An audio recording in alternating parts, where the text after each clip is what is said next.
अस्सलाम वालेकुम ख़वातीन और हज़रात, यूनाइटेड पाकिस्तान टॉक में आप सबको खुश आमदीद। मैं आपका होस्ट तैमूर अहमद। ख़वातीन और हज़रात, आज हमारे साथ जनाब सैयद सैफुल इस्लाम खालिद साहब मौजूद हैं, जो कि यूनाइटेड पाकिस्तान के सेनेट प्रेसिडेंट हैं।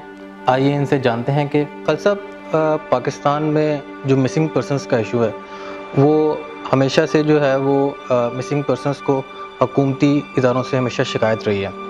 तो मैं ये जानना चाह रहा हूँ कि यूनाइटेड पाकिस्तान इस सारी सूरत हाल को किस नज़र से देखती है, इसमें अपना मौक़िफ़ बयान कीजिएगा। जी, मैं ये अर्ज़ कर रहा था कि मिसिंग पर्सनस का यहाँ पर पाकिस्तान में इशू बहुत ही तकलीफ़देह, अज़ियतनाक है, बहुत तकलीफ़देह है।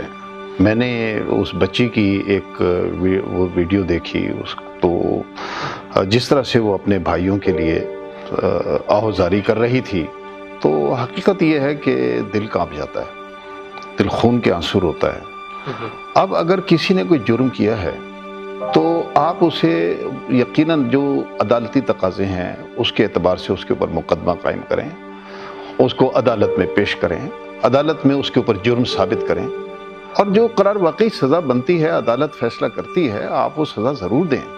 लेकिन लोगों को उठा लेना, ये मिसिंग पर्सनस का क्या है मसला कि आप लोगों को बग़ैर उनके ऊपर कोई चार्ज बतलाए उठाते हैं, बग़ैर उनके ऊपर कोई जो चीज़ है, इल्ज़ाम है, वो इस्टेब्लिश किए बग़ैर उठाते हैं, और उनके घर वालों को नहीं पता होता और उनके ऊपर क्या गुजर रही होती है किसी को कुछ मालूम। ये अलमिया है, ये रूल ऑफ लॉ नहीं है। इसका मतलब ये है कि पाकिस्तान में जंगल का कानून है।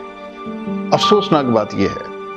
अब मसला ये है, हमारी दिली हमदर्दियाँ अपने उन भाइयों के साथ हैं जो बग़ैर किसी चार्ज के, बग़ैर किसी अदालती तकाज़ों को पूरा किए उठा लिए जाते हैं, और यकीनन यूनाइटेड पाकिस्तान इसकी शदीद मज़म्मत करती है और इसको फौरी तौर पे ख़त्म करने का मुतालबा भी करती है।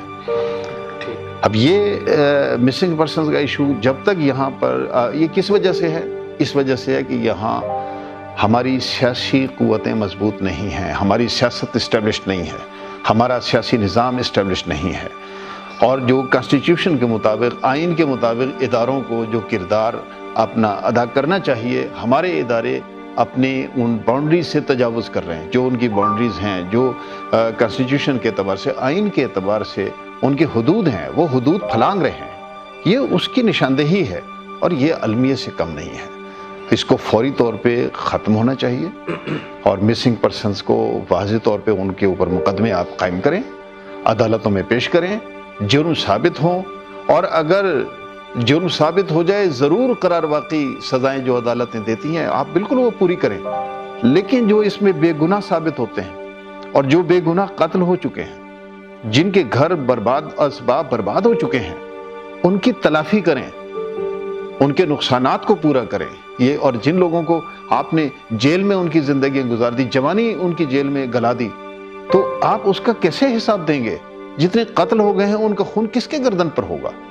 तो ये बहुत अफसोसनाक अमर है और इसको हम किसी तरह से भी माफ़ नहीं कर सकते। जो लोग भी इसके ज़िम्मेदार हैं उनको यकीनन इससे बाज रहना चाहिए। तमाम इदारों को, तमाम लोगों को अपनी जो कॉन्स्टिट्यूशनल हुदूद हैं उसके अंदर रहना चाहिए, और इन लोगों के लाजमी तौर पे तलाफ़ी इस जुल्म की होनी चाहिए। बहुत शुक्रिया खालिद साहब।